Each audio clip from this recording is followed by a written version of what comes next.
জন্য। বলেন মিলাদুন নবী মানে কি? আল্লাহর নবীর। আচ্ছা, আল্লাহর নবীর জন্মগ্রহণ করেছেন এই কথা কি পৃথিবীর কোনো মানুষ অস্বীকার করে? আর আসতে বলেন না কেন? আচ্ছা, আল্লাহ নবী যদি জন্মগ্রহণ না করতেন তাহলে তিনি নবী হইতে পারতেন? আমরা তার উম্মত হইতে পারতাম, আমরা ইসলাম পাইতাম। তাহলে আল্লাহ নবী যে জন্মগ্রহণ করেছেন এই কথায় পৃথিবীর কারো মধ্যে কোনো ইখতিলাফ? আচ্ছা বলেন, আল্লাহ নবীর জন্মে আমরা খুশি না বেজার? বুঝে বলেন, কারা কারা খুশি একটু হাত তোলেন তো। আল্লাহ নবীর জন্মে আমরা খুশি, এই কথায় সবাই একমত। আল্লাহ নবীর জন্ম উপলক্ষে আমরা খুশি প্রকাশ করতেও চাই। বলেন আমরা খুশি প্রকাশ করতে। এবার প্রশ্ন আসে, আমরা খুশি প্রকাশ করতে চাই কিভাবে? যেভাবে করেছেন নবী এবং সাহাবায়ে কেরাম সেভাবে। বলেন যেভাবে করেছেন নবী এবং সাহাবায়ে কেরাম। আচ্ছা বলেন তো, আল্লাহ নবীর জন্য আমরা যতটুকু খুশি হয়েছি, আমাদের থেকে আবু বকর রাদিয়াল্লাহু আনহু বেশি খুশি হয়েছেন কি হন নাই? আমাদের থেকে রাসূলুল্লাহ সাল্লাল্লাহু আলাইহি ওয়াসাল্লাম খুশি বেশি হয়েছেন কি হন নাই?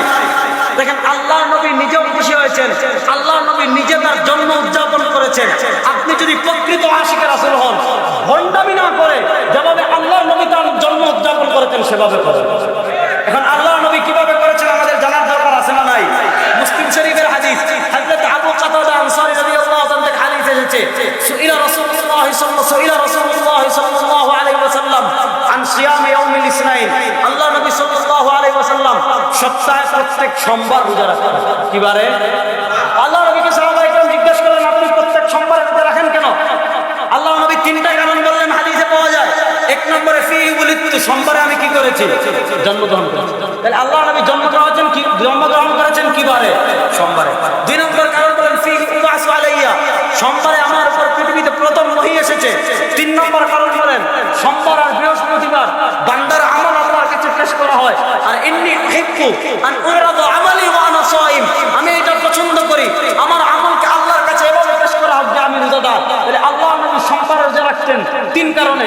জন্মগ্রহণ করেছেন, ওহী এসেছে, বান্দার আমল আল্লাহর কাছে পেশ করা হয়। সহিহ হাদিসে পাওয়া যায় আল্লাহ নবী তার জন্মদিন পালন করতেন, প্রত্যেক সোমবার রোজা রাখতে। এবার আমি আপনাদের কাছে জানতে চাই, সোমবার মাসে আসে কয়দিন? কমছে কম আল্লাহ নবী মাসে রোজা রাখছেন কয়দিন? এবার বলেন বছর হয় কয় মাসে? কুড়িগ্রামের মুসলমান বলেন না কয় মাসে? প্রত্যেক মাসে যদি আল্লাহ নবী 4 দিন রোজা রাখেন, 4 12, আল্লাহর নবী কমছে কম বছরে 48 দিন কি করতেন? তুমি যদি প্রকৃত আশিকে রাসূল হও, প্রত্যেক সোমবারে রোজা রাখো। কথা বলেন না কেন? আল্লাহর নবী তার জীবনের 63 বছরে 12ই রবিউল আউয়াল কোন আমল করেন? কিয়ামত পর্যন্ত সময় দিয়ে গেছে। কোন পর্যন্ত? 12ই রবিউল আউয়াল আল্লাহর নবী একটা রোজা রেখেছেন, একটা করেছেন। আল্লাহ নবী সুস্পষ্টভাবে নিষেধ করেছেন যে আমি তোমাদেরকে যে ঈদগুলো দিয়েছি এই ঈদগুলোর বাহিরে, আল্লাহ নবী মুসান্নাফ আব্দুর রাজ্জাকের হাদিস, তাউস রাহিমাহুল্লাহ থেকে এসেছে, আল্লাহ নবী বলেন আমার উম্মতরা শুনো, লা তাত্তাখিযু ইয়াওমান ঈদা, আমি যে ঈদগুলো দিয়েছি এই ঈদের বাহিরে গিয়ে লা তাত্তাখিযু ইয়াওমান ঈদা, নিজেদের পক্ষ থেকে মন গড়া কোনো দিনকে ঈদ বানায়ো। আল্লাহ নবী নিষেধ করেছেন। এবার বলেন 12ই রবিউল আউয়ালকে আল্লাহ নবী ঈদ বানিয়েছেন। আল্লাহ নবী তার জীবনের 63 বছরের জীবনে আল্লাহ নবী প্রত্যেক সোমবারে কি রাখতেন? আল্লাহ নবী তার জন্ম পালনের জন্য নির্ধারণ করেছেন বারকে, তারিখকে না, কিকে? বারকে। আমি যদি আশিকে রাসূল হই, আমার জন্য উচিত হলো নবীর অনুসরণ করা। নবী রাখতেন রোজা, আমরা বানিয়েছি ঈদ। নবীর নির্ধারণ করেছেন বার, আর আমরা নির্ধারণ করেছি তারিখকে। এখন তো শুধু এটা ঈদ না, এখন এটা সাইয়্যিদুল আইয়াম। নাউজুবিল্লাহ। তো এই সাইয়্যিদুল আইয়াম সকলের সেরা ঈদ আল্লাহর নবী বুঝেন নাই। দেখেন আমাদের রাজারবাগের বাইরে হাদিস জাল করে ছড়িয়ে দিয়েছেন। আবু বকর রাদিয়াল্লাহু আনহু নামে, ওমর রাদিয়াল্লাহু আনহু নামে, উসমান রাদিয়াল্লাহু আনহু নামে হাদিস বানিয়েছেন যে আবু বকর রাদিয়াল্লাহু আনহু বলেছেন মান আনফাকা দিরহামান আলা কিরাআতি মাউলিদিন নবী কানা রাফিকি ফিল জান্নাহ। আবু বকর রাদিয়াল্লাহু আনহু বলেছেন যে ব্যক্তি ঈদে মিলাদুন নবীতে 1 টাকা খরচ করবে সে জান্নাতে আমার সঙ্গী হবে। ওয়াকালা ওমর মান আনফাকা দিরহামান আলা কিরাআতি মাউলিদিন নবী ফাকান্নামা গাজওয়াতা হুনাইনিন ওয়া বাদরিন, যে ব্যক্তি ঈদে মিলাদুন নবীতে 2 টাকা খরচ করবে সেজন্য বদরের যুদ্ধে আর খন্দকের যুদ্ধে অংশগ্রহণ করবে। এই হাদিসগুলো নির্ভেজাল জাল, এই হাদিসগুলো নির্ভেজাল। পর্যন্ত। আমাদের অনেক ভাই আছেন, আমি কিয়ামত পর্যন্ত সময় দিয়ে গেলাম, কিয়ামত পর্যন্ত যদি এই হাদিসের সনদ দেখাইতে পারেন তা আমি রেজাল্ট করি আপনারা পছন্দ করে গেলাম, আর জীবনে কথা বলবো না। আমি আপনি আশিকের রাসূল জাল হাদিস দিয়ে দলিল দেন কেন? হ্যাঁ, আশিকের রাসূল কখনো জাল হাদিস দিয়ে দলিল দিতে পারে? এই জন্য আল্লাহর আপনি যদি প্রকৃত আশিকের রাসূল হন, দেখেন আল্লাহ নবী ইসলাম কোন মাসে জন্মগ্রহণ করেছেন এটা নিয়ে ইখতিলাফ আছে। আল্লাহ নবীর সাহাবী হযরত আব্দুল্লাহ ইবনে আমর ইবনে আস রাদিয়াল্লাহু তাআলা ইমাম ইবনে আসাকির রাহিমাহুল্লাহ তারিখ ইবনে আসাকির এনেছেন যে আব্দুল্লাহ ইবনে আমর ইবনে আসের মত ছিল আল্লাহ নবী ইসলাম জন্মগ্রহণ করেছেন রমজান মাসে।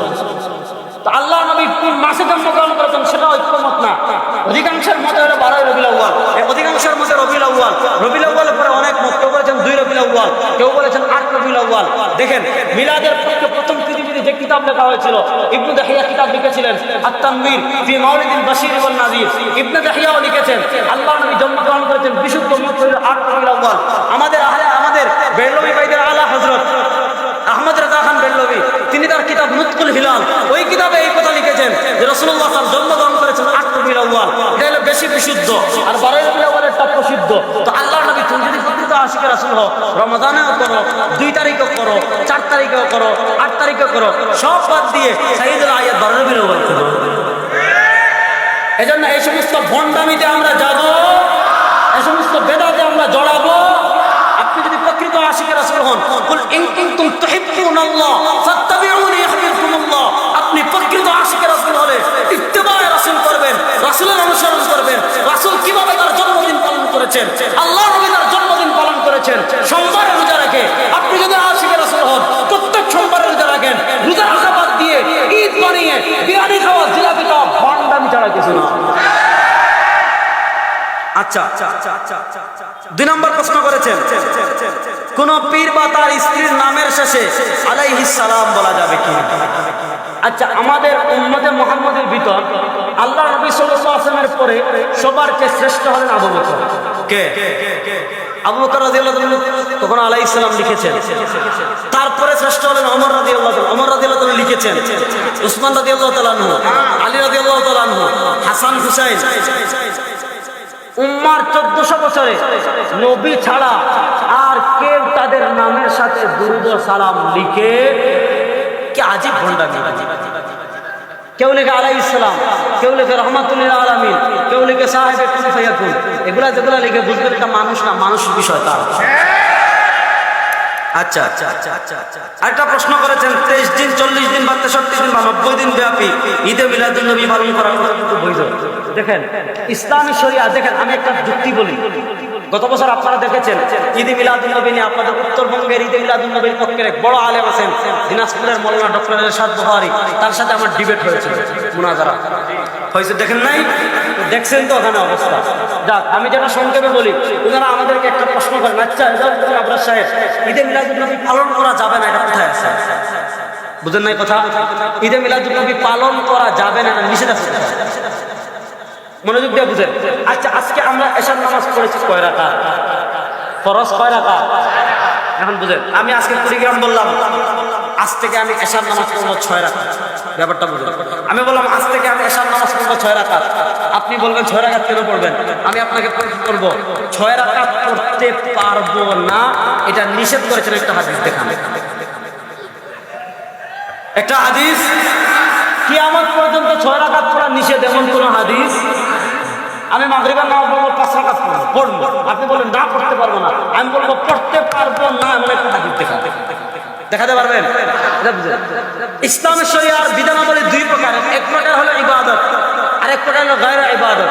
যেগুলো ইবাদত, ইবাদতের ক্ষেত্রে আপনি ওই ইবাদতটাই করতে পারবেন যে ইবাদত নবী এবং সাহাবায়ে কেরাম করেছেন, খায়রুল কুরুনে করা হয়েছে। যে ইবাদতটা নবী এবং খায়রুল কুরুনে ছিল না, এটা ইবাদত না বেদাত? কথা বলেন না কেন? এবার বলেন ঈদে মিলাদুন নবী খায়রুল কুরুনে ছিল, সাহাবায়ে কেরামের যুগে ছিল, তাবেঈনদের যুগে ছিল। ঈদে মিলাদুন নবী শুরু হয়েছে 700 হিজরি পরে। প্রথম 700 বছরে ঈদে মিলাদুন নবী নামে কোনো ঈদ ছিল? এবার বলেন 700 হিজরির পরে যেটা শুরু হয়, এটা সকল ঈদের সেরা ঈদ। আর আসতে বলে আল্লাহ যেন এই ধরনের অপপ্রচার, এই ধরনের বিভ্রান্তি থেকে আমাদের, আপনি যদি প্রকৃত আশিকে রাসূল হন, প্রকৃত ইশকে রাসূল আপনি প্রকাশ করবেন কিভাবে? ওইভাবে করবেন যেভাবে করবেন সাহাবায়ে কেরাম করেছেন কিভাবে? ইত্তেবায়ে রাসূলের মাধ্যমে, রাসূলের আনুগত্যের মাধ্যমে। তোমার ভিতর রাসূলের সুন্নাত নাই, রাসূলের খতম নবুয়ত নিয়ে কালিয়ানি করে তোমার কোনো প্রতিবাদ নাই, রাসূল নিয়ে ব্যঙ্গ করে তোমার প্রতিবাদ নাই, রাসূলের সামনে আঘাত করে তোমার প্রতিবাদ নাই, আম্মা জান আয়েশাকে নিয়ে কথা বলে তোমার প্রতিবাদ নাই, খানকায় বসে থাকো আর রবিউল আউয়াল আসলে তোমার ইশকে রাসূল তুমি আজকে রাখতে পারো না।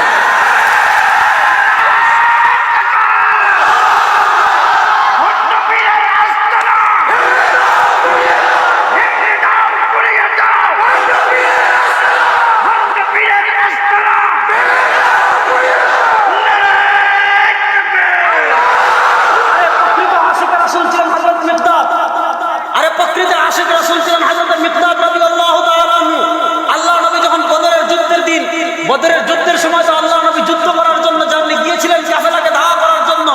1000 লোক চলে আসছে, যুদ্ধ করবেন কি করবেন না? আল্লাহ নবী দ্বিধাদ্বন্দ্ব অবস্থায় আছেন। আল্লাহ নবী জানতে যাচ্ছেন, মদিনার সাহাবায়ে কেরাম কি বলেন? হযরত মিকদাদ দাঁড়িয়ে বলেন, ইয়া রাসূলুল্লাহ লা নাকুলু কামা ক্বালা আসহাবু মূসা ইযহাব আনতা ওয়া রাব্বুকা ফাকাতিলা ইন্না হাহুনা কাঈদুন। হে আল্লাহর নবী, আমরা মূসার যুদ্ধের মতো বলবো না, আপনি আর আপনার খোদা যুদ্ধ করেন, আমরা এখানে বসে আছি না। মুকাতিলু আন ইয়ামিনিক ওয়া আন শিমালিক, আমরা আনসার সাহাবায়ে কেরাম আমাদের জীবন যতক্ষণ পর্যন্ত আছে আপনার ডানের থেকে বামের থেকে যুদ্ধ করব।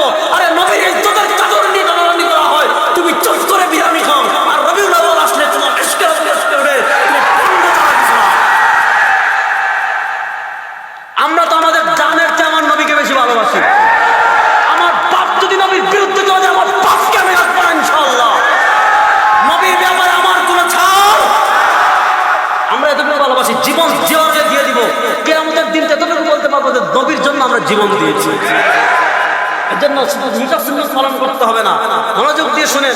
আপনি যদি প্রকৃত আশিকে রাসূল ওইভাবে প্রকাশ করেন যেভাবে প্রকাশ করেছেন সাহাবায়ে কেরাম নবীর জন্ম পালন করেছেন কিভাবে? সোমবারে রোজা রাখে। আপনি প্রকৃত আশিকে রাসূল যদি হন, প্রত্যেক সোমবারে রোজা রাখেন, আপনাকে কেউ বাধা দিবে